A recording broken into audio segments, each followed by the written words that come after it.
So we're recording. I've also enabled the live transcription. You can hide that if you don't want to see it. You can use it if you'd like. We can use the chat to ask questions, or once the talk is over, you can unmute yourself and ask questions then. In the meantime, please keep yourselves muted. You can have your camera on or off, that's your choice. And if there's anything that comes up, you can chat at me in the chat box and I will respond.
We're about 1 minute after the hour. I think we've got people still trickling in, but as we get started, Charles, our director, do you have anything you'd like to say briefly?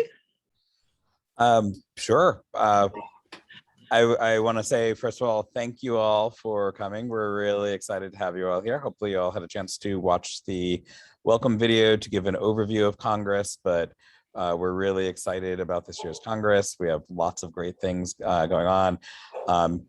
Danielle and Connie and others have put in a huge amount of work in order to pull all of this together. And yeah, I think this is going to be a great event. And I think, so today, we're going to have Dr. Louise Mead introduce the keynote speaker. Louise is the Beacon Education Director, and she's been doing some amazing things to keep Beacon going. And I will turn things over to Louise.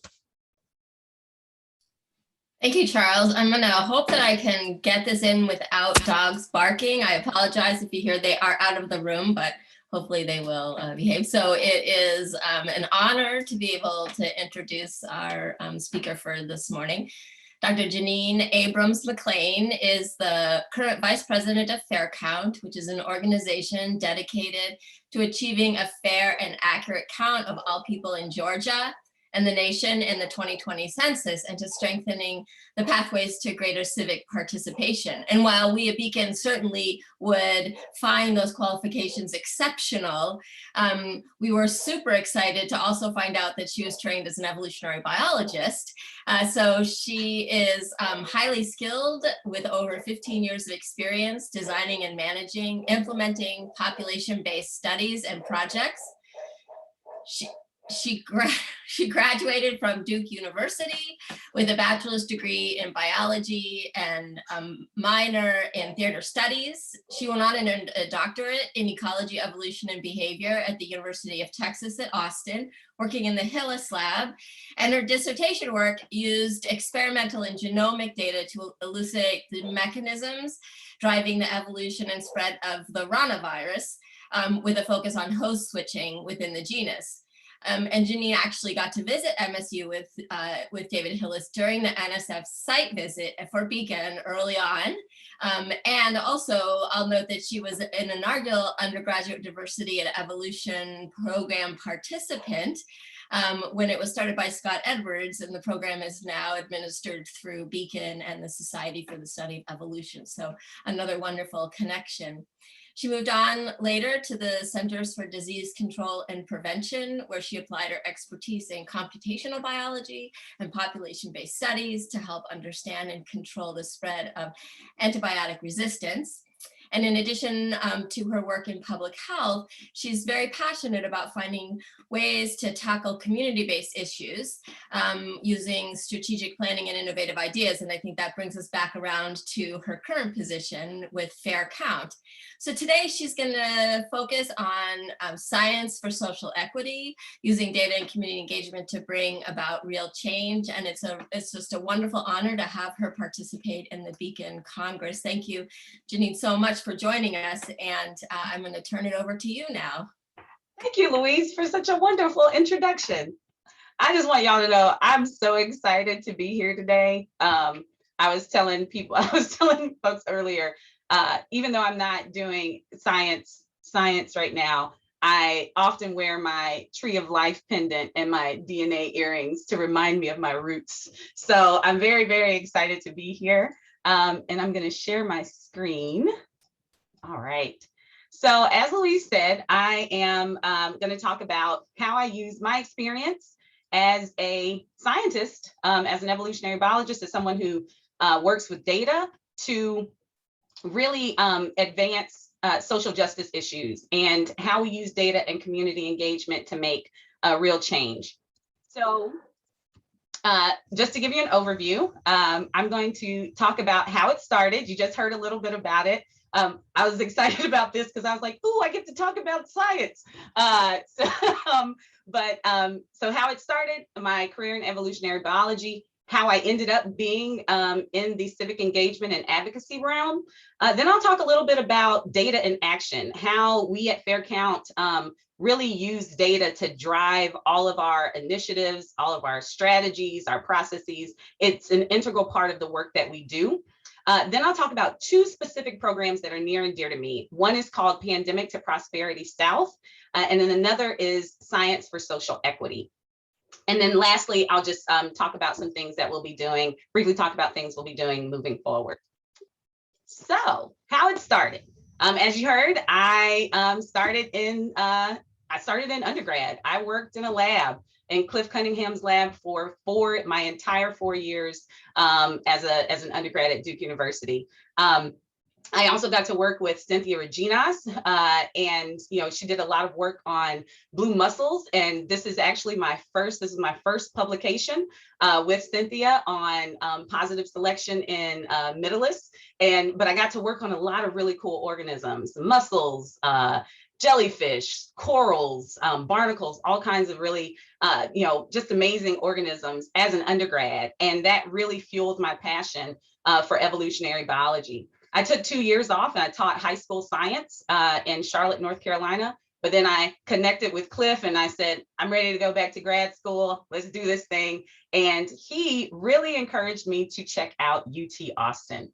And there I worked with, as you all know, David Hillis, as well as David Canatella. I was co-advised by the two of them.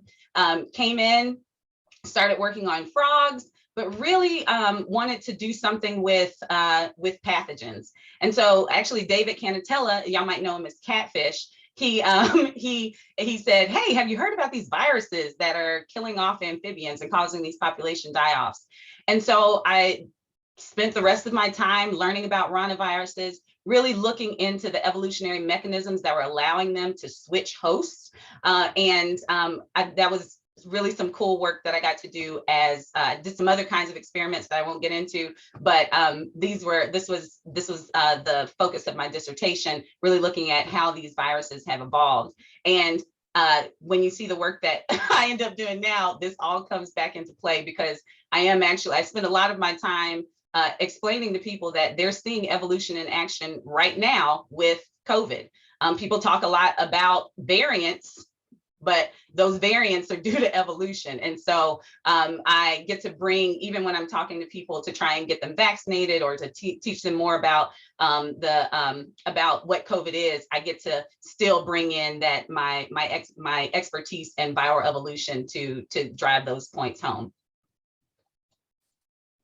So after grad school, I did a postdoc at the Centers for Disease Control and Prevention. I was in the STD prevention lab, and I worked with Dr. David Trees. I also realized that I was in some sort of weird, like, David Twilight Zone thing, because all of my, I worked with David Hillis, David Canatella, and David Trees, and they all got their PhDs in Kansas. It was real weird, but but David Trees was my team lead at the CDC. And I was brought in as a part of the advanced molecular detection program at the CDC. And so we did a lot of whole genome sequencing using MiSeq's, PacBio. We did methylation studies using PacBio technology. And right before I left, we were getting into using nanopore technology. But one of the experiences or the projects that we had that's near and dear to me, because it was really showing how evolution, how science, hardcore lab science and epidemiology work together. So I was in charge of, or I led a pilot project in Hawaii and also in Texas, where we worked with the public health departments in those two states to basically set up genome sequencing. So we would, train them how to do the genome sequencing. We set up pipelines so that they could get their samples, send the results over to us. We would analyze them, and we also collected them in a database. And this all, is cool. We're, these are the samples this month. We're, collecting them, running analyses. But the epidemiologist found that there was an outbreak of highly resistant gonorrhea and basically resistant to the two current treatments. And what normally would have taken a couple of weeks to get the samples, to ship them to the CDC all the way from Hawaii, to grow them up, to do the testing, and then to sequence them and get the data. Because we had this pilot project in motion, when these cases came up, we already had the data on hand. And so while the epidemiologists were doing contact tracing, I just pulled the data out of our database, ran some analyses with contemporary samples, and we were able to identify that all of those samples, those six or seven cases, were all essentially the same strain. And so because of that, we were able to go back to figure out, basically work with the epidemiologists to stop an outbreak of almost superbug gonorrhea in Hawaii. And we were able to do it in about a week, instead of 2-3 weeks that it would have taken, because we had this and we already had this in motion. And so this was one of I think it's a big success story of the CDC, of my former colleagues at in the STD lab, as well as our colleagues in our epidemiology colleagues. But it just shows you how you can really just work together, and how, again, evolution is, and understanding evolution is critical to public health. And so it's something that I'm very, very proud of, that I was able to be a part of that. So then, how's it going? I got to do all this cool science, all these different organisms and systems, and now I do civic engagement and advocacy. So how did that happen? You may know a young woman named Stacey Abrams. She ran for governor of Georgia. She is my second oldest sister. So there are 6 of us. She's number 2 and I'm number 6. And after the election, where she didn't become governor, but after the election, we were sitting around talking, watching TV, and just thinking about what she could do, or what she could be and should be doing. Even though she didn't have the title of governor, there were a lot of things that were, just not right in the state of Georgia and across the nation. And so Stacey actually founded 3 organizations. One is called Fair Fight. and that is a voter suppression, voter engagement organization. She founded the Southern Economic Advancement Project, which is a nonprofit that focuses on policy and how to translate policy into Southern. And then there's Fair Count. And the way Fair Count came about is Stacey knew the work that I had done, and that I had worked with epidemiologists that had to find people. People don't, basically follow up and do contact tracing with people who have STDs, knowing that there's a stigma to that.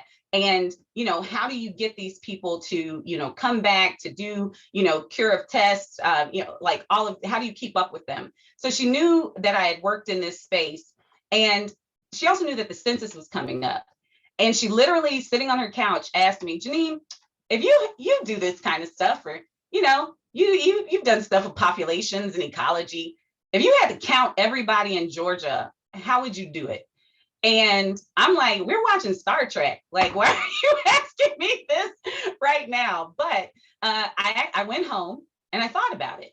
I did some research on the census. I learned a lot more about it than I had ever known. I knew I had participated, but I just, did a deep dive into it. And I came back with some ideas about how we could really do outreach in communities that the Census Bureau refers to as hard to count. These are historically communities of color, people experiencing homelessness, undocumented persons. Lots of, basically, we knew that in the 2010 census, white homeowners were overcounted in the census and everybody else was undercounted. And so I came back with some ideas about how we might be able to engage people. And she said, well, I know you just got a promotion at the CDC, but do you think you'll quit your good government job to come over here and help start Fair Count?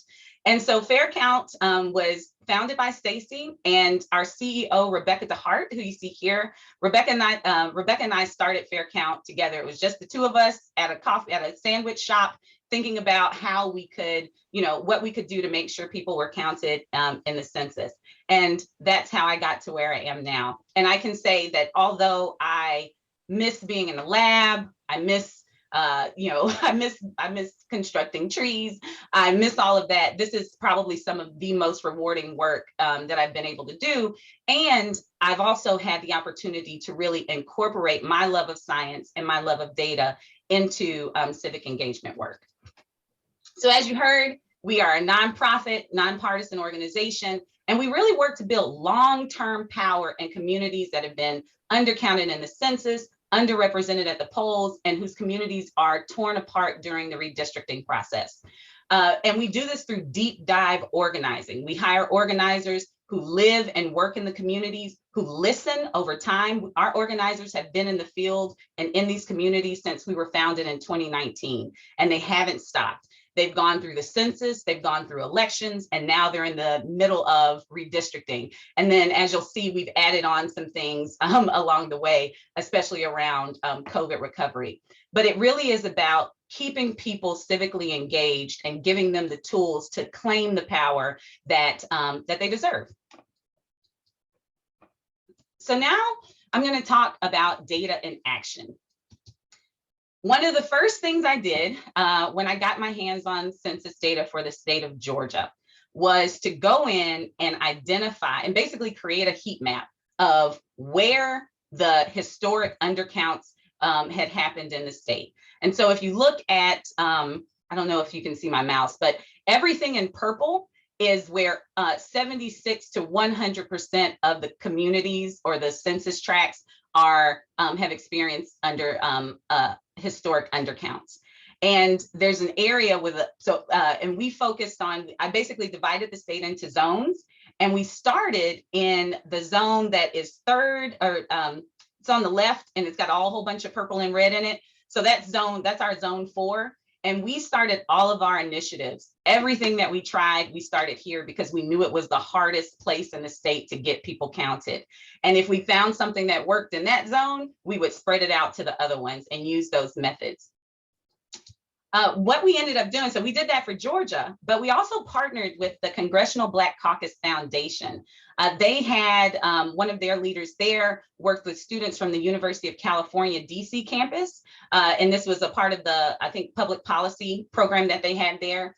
And so I actually went to DC and I trained these lovely students, these undergrads that you see here, how to create these maps. And we created them for all 50 states. We included data about the loss of resources in terms of funding that each state would lose if the predicted undercount of Black and Latinx individuals happened. And we shared this information online, but also with partners on the ground so that they could go, and when they're talking to people in the communities, they can say, hey, if Black people aren't counted here, we're going to lose this many millions of dollars every year that could go to our communities, that could go to our children, and so we have to be engaged. And so it was a civic engagement tool based on the data.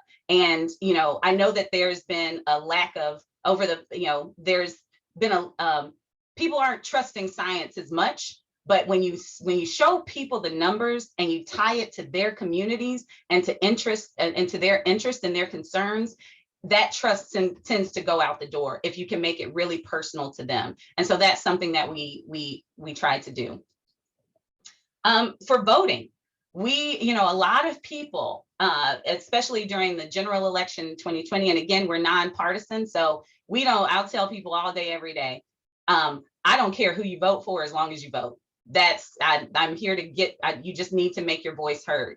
But we use data in a very interesting way between data and community engagement around the general election and also the 2021 runoff election.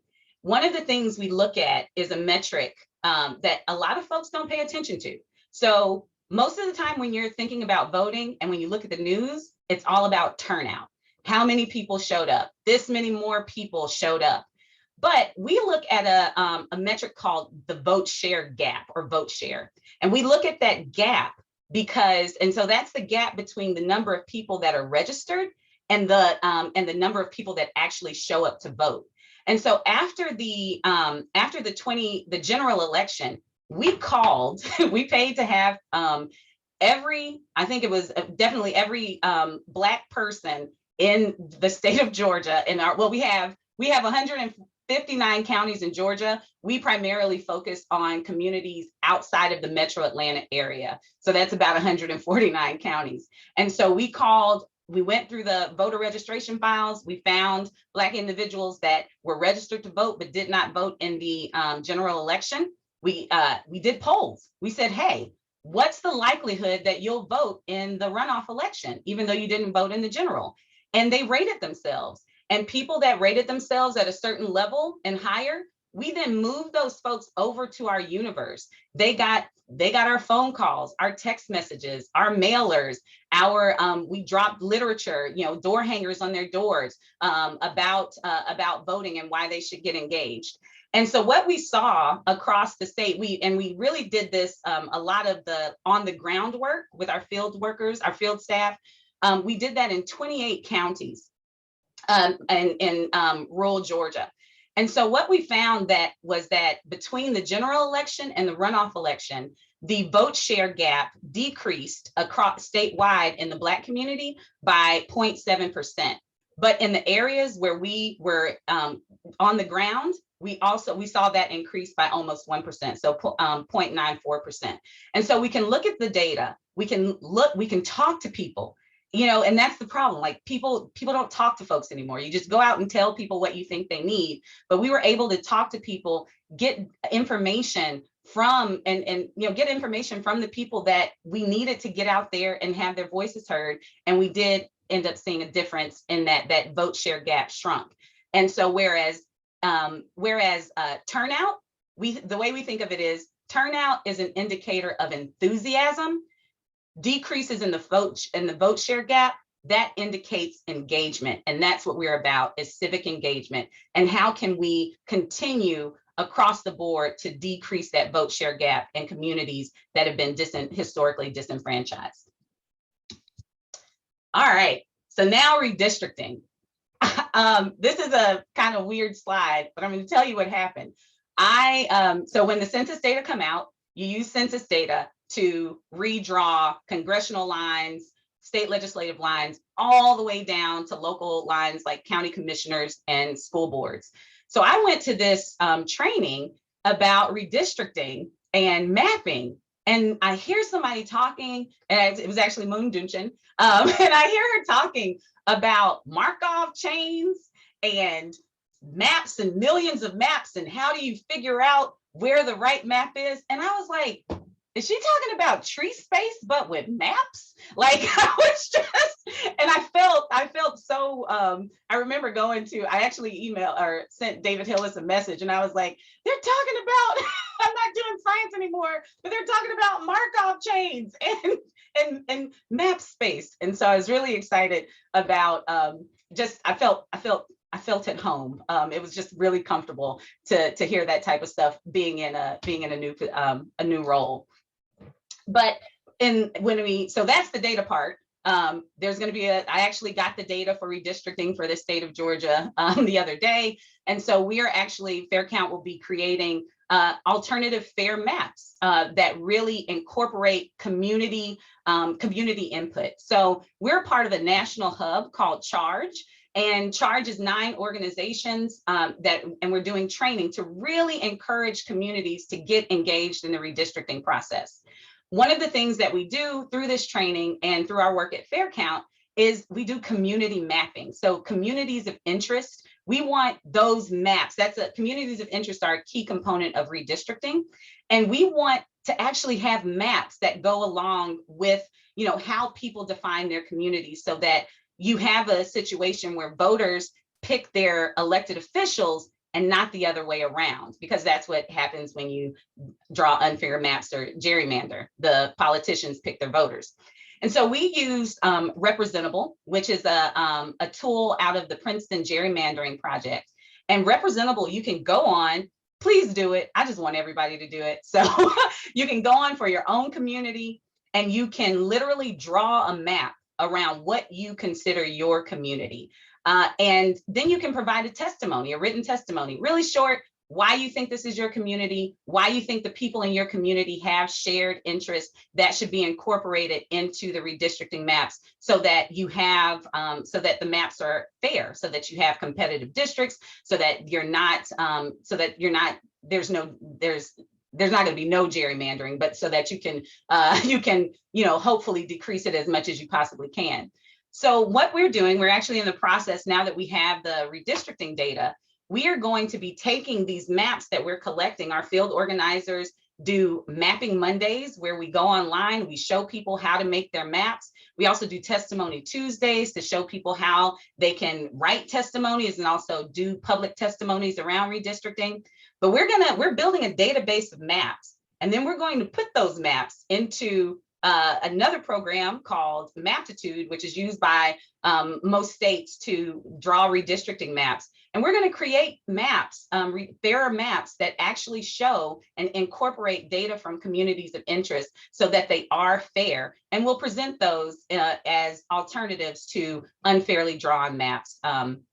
And so we're doing this specifically in Georgia, but as a part of the Charge Hub, this is a training, and these are resources. And there are lots of other resources too that you can learn if you're really interested in this type of stuff. I can give you some resources through the Charge Hub so that you can be engaged in the redistricting process. All right. So the next thing is the pandemic. As I said, we started with census. We were in the middle of a 60 county, or sorry, at the beginning of a 60 county in-person bus tour when the world shut down. And we had to be creative, right? We ended up doing our census work across 7 states. We did a virtual bus tour where we went through 7 southern states called the Road to Recovery, where we really tied participation in the census back to our recovery from the pandemic. And that's been we did the same thing with voting, and we're doing the same thing with redistricting, because this pandemic is unfortunately going in the wrong direction. And even though we were slated to sort of taper off our work around the pandemic, we've continued to go. this really took hold in March, when the vaccines came out. And we firmly believe that an equitable democracy demands an equitable recovery. And there's a city in Georgia called Albany that was one of the worst. I think it had one of the highest per capita infection rates at the beginning of the pandemic in the entire United States. And when the vaccines came out, there was a mass vaccination site that was put in Albany that had the capacity to vaccinate 1,100 people a day, but they were only getting around 200 people coming in. Instead of talking to people and seeing what the barriers were to them coming to get vaccinated, everybody chalked it up to, oh, vaccine hesitancy. The governor actually said that people were, it was vaccine hesitant, they were hesitant, and they lacked initiative to get vaccinated. We didn't buy that. And so we partnered with our sister organization that I mentioned earlier, the Southern Economic Advancement Project, or SEAP, to start our Count Me In initiative in Georgia. We did polling through the, hold on a second. We did polling through Propel, through the EBT Fresh app. So this is an app that's used by people who receive federal benefits. And we use, we did these polls to see what was keeping people from getting vaccinated. And it wasn't hesitancy. It was a lack of access. People didn't know if they were eligible at that point. They didn't know where the site was located. They didn't have, these are rural communities where they don't have access to the internet. And a lot of times don't have access to transportation. And so, and at this point, to get an appointment at this mass vaccination site, you had to go online. Over 20% of Georgia households lack internet access. All right, and especially in the Albany and the South Georgia region. So you had to go online, get a QR code, find a ride, go to the site with your QR code, get it scanned so that you could get vaccinated. And that it wasn't working. So instead of putting more resources into helping people, the state government started taking the vaccines from Albany in South Georgia and shipping them back to the Metro Atlanta area. We decided that that wasn't the right thing to do, and that what we would do instead was first gather the data, and then we got our field team. We set up, we had our field organizers calling people, just cold calling. Do you know how to get a vaccine? Do you have questions about the vaccines? We sent text messages. We have door hangers. We did PPE kits that had masks and information about the vaccines that we would pass out through our organizers and through our volunteers to people in these communities to get them. And then we also had a website that's, for those who could access it, hey, here are the 3 ways in Georgia you can get vaccinated. And so this was really just being guided by data, but also data that's coming from the community, telling us what their needs are, and then using that to come up with solutions to help people get vaccinated. Unfortunately, we're still in the thick of this. We're actually doing, tonight, I'll be doing teletown halls around vaccinations in Mississippi, and tomorrow I'll be doing some in North Carolina, but we're doing this, our Count Me In work has spread past Georgia to do work in 7 southern states to really try and get people the information, because there's inequitable access to information about the vaccines, as well as inequitable access, at this point, inequitable access to the vaccines themselves. And so we are continuing our Count Me In work, and hopefully we'll be able to get as many people vaccinated as possible so we can get out of this mess. And then the last part about data and action is something that I'm also very excited about, is a partnership with the Tableau Foundation. They have a racial equity data hub. And as a part of our work with Tableau, we know that, data, and as you all know, one of the first things you learn in statistics is that you can make the data say what you want them to say, right? And a lot of times when people get access to data, or when data is presented to them, it can be presented through a negative lens. I remember when I worked at CDC, I was at a talk, and there was, for STDs, there was one particular STD where where there was a higher prevalence in African Americans. And they were talking to people, and one of the quotes came from one of the people that they interviewed, and it said, "Why is it always us? Like, why is it always Black people that have the worst of everything?" And those are the health disparities. Those are the same health disparities that we saw in that we see with the pandemic. And but it is oftentimes it's y'all are worse. It's worse here. But you don't really talk about the underlying, like the underpinnings of the data. And so one of the things that we really want to do with Tableau is to host webinar-based trainings that will provide community stakeholders with tools so that they can visualize data, so that they can think about the communities that they're working with and find the best ways to present data so that it doesn't demoralize people, that it encourages people to get involved. And so that's one thing that we'll be doing. And it'll also help them come up with community-based solutions to the challenges that their communities are facing, whether it's with pandemic, whether it's with civic engagement or any other issue. We just want people to understand that, not to be afraid of data, and to understand that data can really help move you forward and move your work forward. So now I'm going to check the time. Okay, and I'm going to talk about really quickly two programs that are near and dear to my heart. The first one is Pandemic to Prosperity South. So earlier this year, there's the National Conference on Citizenship, NCOC. They have been doing, since the pandemic started, Pandemic to Prosperity report, where they look at all of these different metrics and around the country.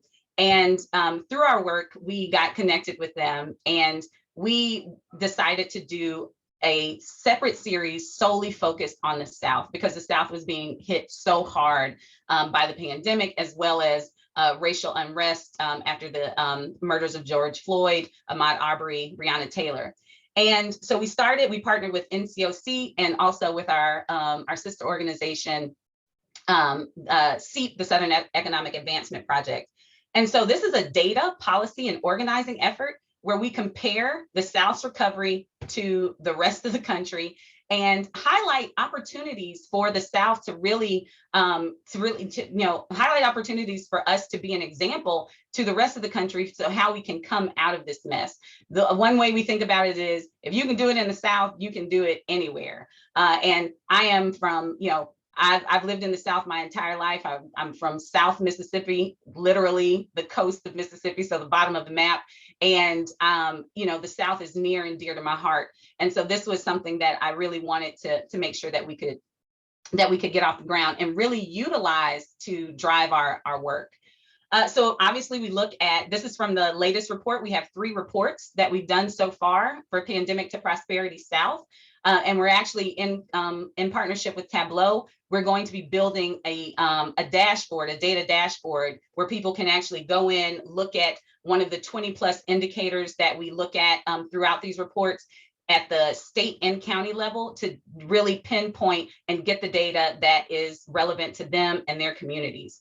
So we look at, I'm not going to go through all of these. We look at COVID-19 cases, like how is it going up? What does it look like in the South? We look at vaccination rates and use these data. So tonight, when I'm in Mississippi talking about vaccines with doctors and community leaders, we'll talk about vaccination rates and reporting, and why reporting and having that data is so important. Redistricting, right? So an equitable democracy demands an equitable recovery. We are looking, even though the pandemic, delayed the release of census data for redistricting, we want people to know, especially states, like, you don't have to rush this through. You have enough time to get community input. And so before you try and say, oh, we don't have time to do it, here's a graph that shows you exactly how much time you have and how much time you have to listen to people in your communities, in your states, at your local levels, to get their input on redistricting. We are also, data is a big thing. As you heard, I talked a lot about internet access. And it's not just a lack of access to internet, it's also a lack of access to news. So we look at news deserts. And actually right now we're working to do, in these rural communities where they have one newspaper and they don't have any other trusted source of news. We are going to be doing, advertisements, letters to the editors to get some of the data that we're collecting through the Pandemic to Prosperity South Report, to put it literally in the hands of people that are living in these news deserts. And we're also looking at climate change. How has climate change impacted not only our recovery, but also how does it impact civic engagement when you have hurricane after hurricane after hurricane hitting Louisiana? How does that impact? How did that impact voting? How does that impact redistricting? And so we look at all of these metrics to really get a picture of the South, and to use the data again to come up with solutions that are community driven, data driven, that can really help bring the South out of this pandemic and lead the South into prosperity once we recover. The second program is even nearer to my heart. So it's called Science for Social Equity. I received a grant from the Black Voices for Black Justice Fund. And they gave me $20,000 and they said, do what you want to do as long as it helps bring racial justice and racial equity. And I was like, ooh, science, because that's what I do. And so I came up with this program called Science for Social Equity. And there we go. So Science for Social Equity, or S4SE, we pair organizers. So right now we have 10 fellows. And so we have 5 organizers paired with, and each one is paired with a researcher. And they work on community-driven solutions to science-related issues. And our target areas are environmental issues, pandemic to recovery and future threats, mental health issues, science policy, and health disparity issues. And so there is a pair with a researcher and an organizer that are each working on one of these 5 different topics or these target issues. We provide them with training. So we actually just finished our training last month, or the first 4. They get 5 trainings, and these are the first 4. So we had project management training, community organizing 101, science communication. How do you talk to people in communities about science without dumbing things down, but really just talking to them so that they feel comfortable and that they feel comfortable sharing their thoughts with you. And then we also did digital tactics. We're still in the middle of a pandemic. As much as I would love for people to be on the ground, we have to be safe and keep public health into account. And so we did an entire training on digital tactics. At the end of the program, which will be in November, the fellows will also receive a training from Jeanine Abrams on advanced leadership and fundraising. So if some of these projects, if they're like awesome and I don't get any more money, or Fair Count doesn't have any more money to do them, I want the researchers and the organizers to have the skills that they need to go out, do fundraising to keep these projects going, so that they can continue to make changes, good changes and real changes in their communities. So really quickly, I'll just go over what the fellows are working on. So we have one group, one pair that's working on climate change in Houston, and so specifically pollution. And so they're going to be working with community members and other partners to really figure out how can they bring information and resources to Black and Brown communities in 2 specific wards in Houston about how climate change and pollution are impacting them, and how they can have a voice in their local governments to bring about action and awareness in these communities. We have another group that's working on attitudes regarding COVID-19 vaccination in Lafayette County, Mississippi. And so they're really trying to, they're talking to community members to figure out how to address hesitancy and common misinformation, and to work with community leaders to really at the local level, get people vaccinated in this community. We have a group in Oakland that's working on a STEM technology education. So how do we provide a centralized resource for Black and Brown people in Oakland to really understand the opportunities that they have for tech, for STEM and tech careers, and what can we do so that these resources are equally or easily accessible to them. We have a group in Washington, D.C. that's working on health literacy.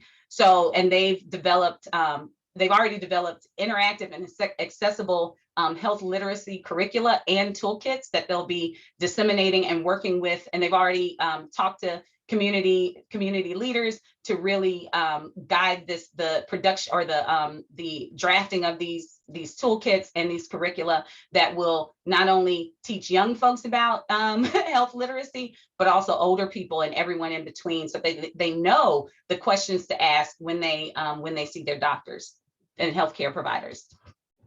And lastly, we have a group that's working on mental health and Black millennials in Florida and Virginia. And so their big thing is you have all of these apps and all of these online resources out there, but there's no centralized place to find them. There's no rating on how well they work. There's no, some of them are for depression. Some of them are to get you for mindfulness.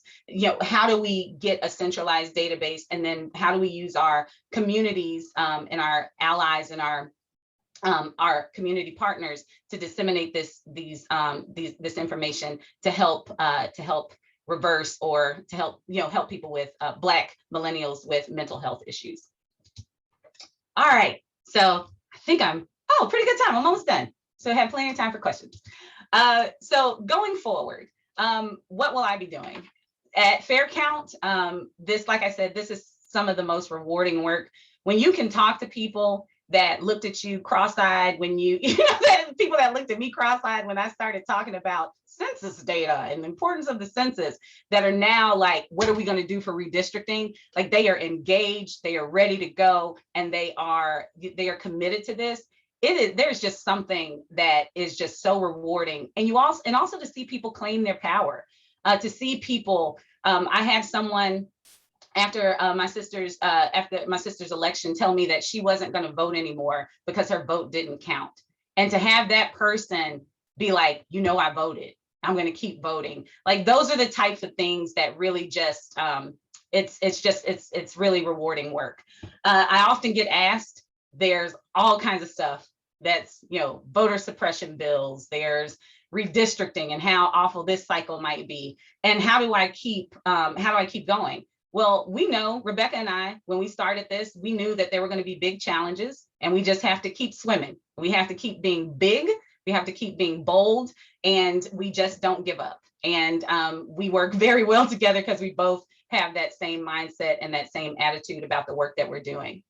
Other initiatives that I'm part of that are outside of my work at Fair Count, but that are near and dear to me. I'm on the advisory board of an organization called Open the Government, which is really about that. They do a lot of FOIA requests, a lot of transparency in government. And so I'm working as a part of the advisory board on the With Liberty and Justice for All program, which is going to be working with community organizations to really show them, like, this is how you get data. This is how you get information. This is how you demand transparency for communities of color, and how you demand an accountable government for communities of color. And then the last one is Connect Humanity Fund. One thing I didn't mention is when we found out that 20% of Georgia households didn't have access to the internet, Rebecca and I said, well, let's just bring the internet to them. And so we, to date, we have set up over 160 internet installations using Wi-Fi hotspots. We provide tablets and Chromebooks. So 160 internet installations, over 160 internet installations across the state of Georgia. They're in churches, barbershops, migrant farmer health clinics. And these are resources that have been, integral to some of these communities that just don't have access to the internet. And as a part of the Advisory Council for Connect Humanity Fund, take it even bigger, right? So Connect Humanity Fund is really, they want to give 3.6 billion people in the world access to meaningful internet. And I was recently on a panel that looked at internet access as a racial justice issue and making sure that communities that are, underrepresented communities have access to the internet. And lastly, what can you do? I always end with a call to action. Find a social equity or social justice issue that you are passionate about. Doesn't matter. Just find something that you're passionate about, but then talk to people. Don't be afraid to talk to folks. And when you're talking, you're getting information. And it doesn't have to be writing it down in your notebook, but you just get that information talking to people, and then use that information, your personal skills, your data skills, your science skills, to help work with people in your community to come up with community-driven solutions. We're all scientists, so be experimental. Rebecca and I say we throw everything at the wall and see what sticks, and it's worked so far. So be experimental, but also be thoughtful and bold in what you do. And then at the end of the day, just do it and encourage others to get involved. And with that, I will stop and see if there are any questions.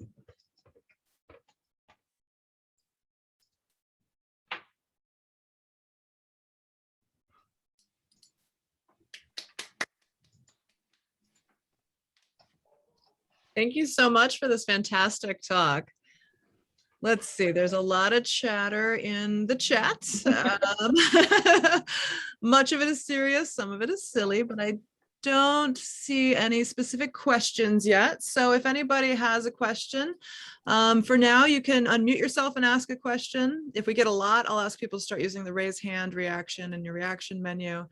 You can also type it in the chat and I will read it.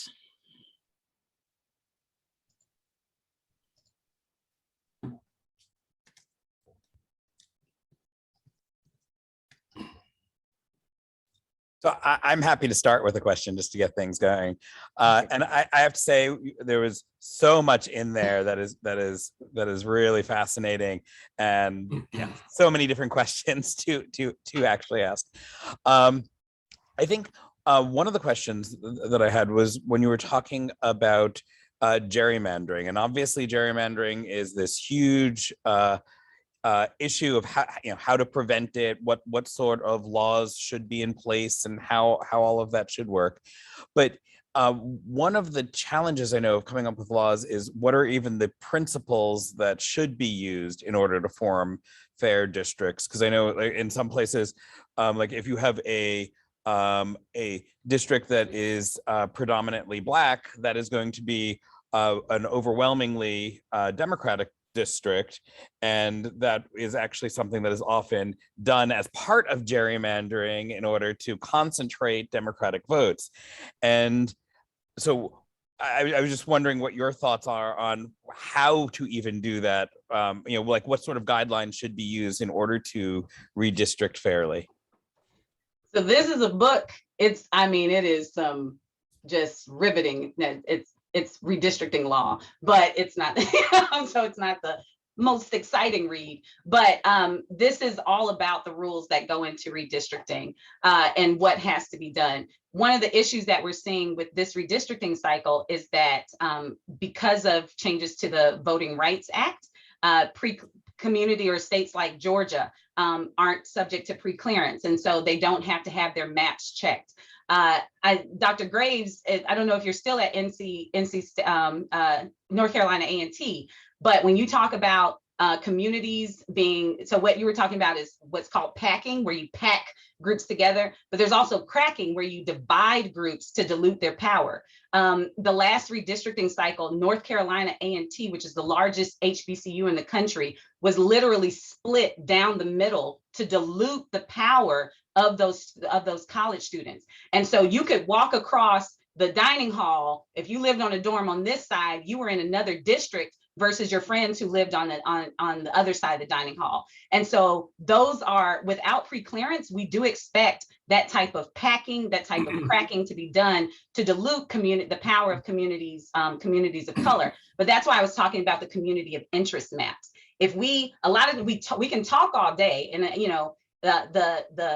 can talk all day about who lives here and how many people of color live here and how many people live here, but unless you have the data, it doesn't matter. And so that's where these community of interest maps come in, because in the event that there's litigation, we actually have evidence. People said, this is what my community is, and you just split it in half.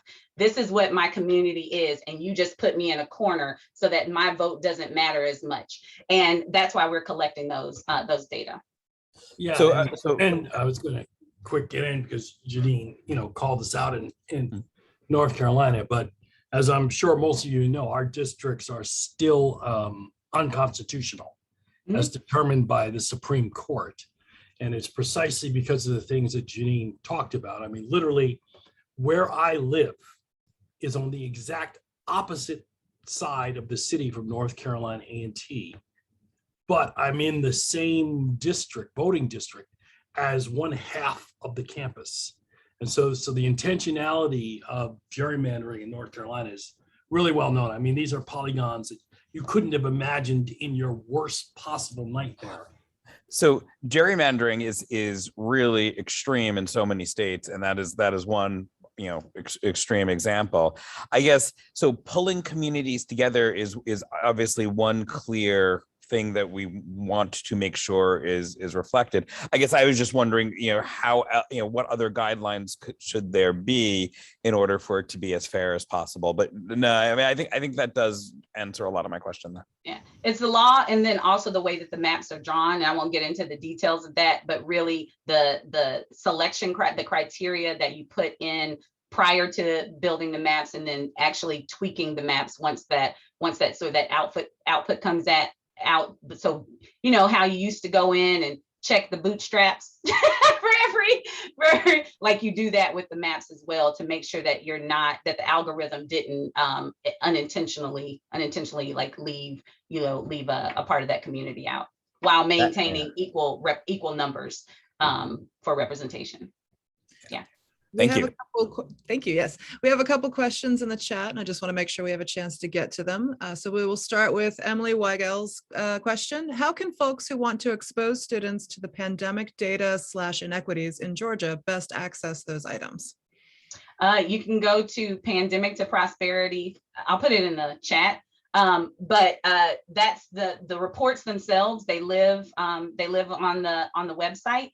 But then, as I was saying, that dashboard, that's the part that I'm really excited about, because it's one thing to look at the South, those 12 states that we consider the South. It's another thing for me to put in Wiggins, Mississippi, or Stone County, where I grew up, and to look and see how this is affecting my community there. And so I would say, and that also goes back to the data visualization. People, I used to be a high school teacher.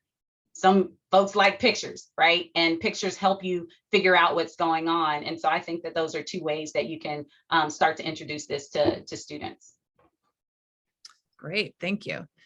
Our next question is from Rohan Madamsetti. He says, hello, I have a question. Do you have to deal with misinformation during community engagement? And if so, does your scientific training help in dealing with misinformation in our general discourse about voting and the pandemic? From the census through voting to redistricting, misinformation all day, every day. And it really is about building rapport with people and knowing how to talk to people. And I don't know if it's, well, I'd say it's my scientific training, because you have to do presentations. I mean, I started doing science fair, and that prepared me to do posters at, conferences and then to do talks. But it's about knowing, like, talking to people, being able to, talking to people and understanding where they're coming from. And so last week I was in South Georgia at the Lower Muskogee Creek Tribe Reservation, because we're doing some work with Native American communities and voter engagement. And there was someone who was, he was telling me he wasn't getting vaccinated. He's not doing it for this. He's not doing it for that. And I didn't just come at him and say, well, this statistic says blah, blah, blah, blah, blah. This is this, this is that. I listened. And then I was like, well, have you thought about this? Have you thought about that? when people talk to me, not this person, but when other people talk to me about, well, the vaccines, they're gonna, they're putting microchips in us. Or during the census, if I have someone who's living with me who has a warrant out for their arrest, should I put them on there? Like, these are real questions that you get, and you just have to be able to answer them honestly, but in a way that resonates with people. And another thing I do is when misinformation or questions come up, if I don't know the answer, I don't make stuff up. I tell them, I don't know, but I will go figure it out, and give me your number or your email address, and I will come back and tell you that I will get that answer to you. Excellent. It is so important to be able to say, I don't know. We have a follow-up question on that from Rich Lenski. With so much misinformation on the web, how to provide internet access to underserved communities plus knowledge of how to find good resources? So that is something, especially with Connect Humanity. So that last group that I was talking about, part of the funding that will come along with some of the pilot projects that are being done in Georgia, across the United States, and in other countries is funding for digital literacy. And, for instance, if we set up if we end up setting up, an internet installation, hopefully when we can get back in touch and in person with people to actually have these trainings to show people how to use the internet. When we first set these up, we used them to do job fairs. So we would have, we set, internet up in a church, and then we would have people come in to apply for jobs to work at the Census Bureau as canvassers, because you want people in the communities doing this work that are invested in getting their communities counted. There were so many people who came in who didn't have an email address. And what did we have to do? We had to walk them through how to set up an email address. We had to walk them through how to fill out an online application.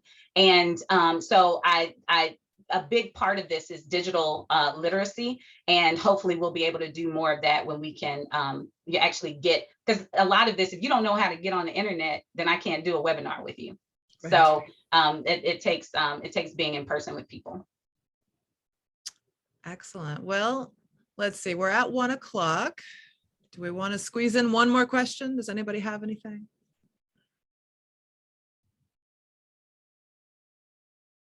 All right, well, let's thank Jeanine Abrams McLean for her time. Thank you so much for talking with us today. Thank y'all. This was fun. So great to have you. There's a lot of great resources that people have been sharing in the chat. We have recorded this talk, and I will be posting this, and I will also post the chat transcript as well. So people should have access to that. Well, thank you so much. And I'll try and pop in and out over the next few days because I love science and I love evolution. All right. Thanks, guys. Have you. Thank you again, Jeanine. Thank you. See the rest of you at other Congress sessions. Have a good conference, everyone.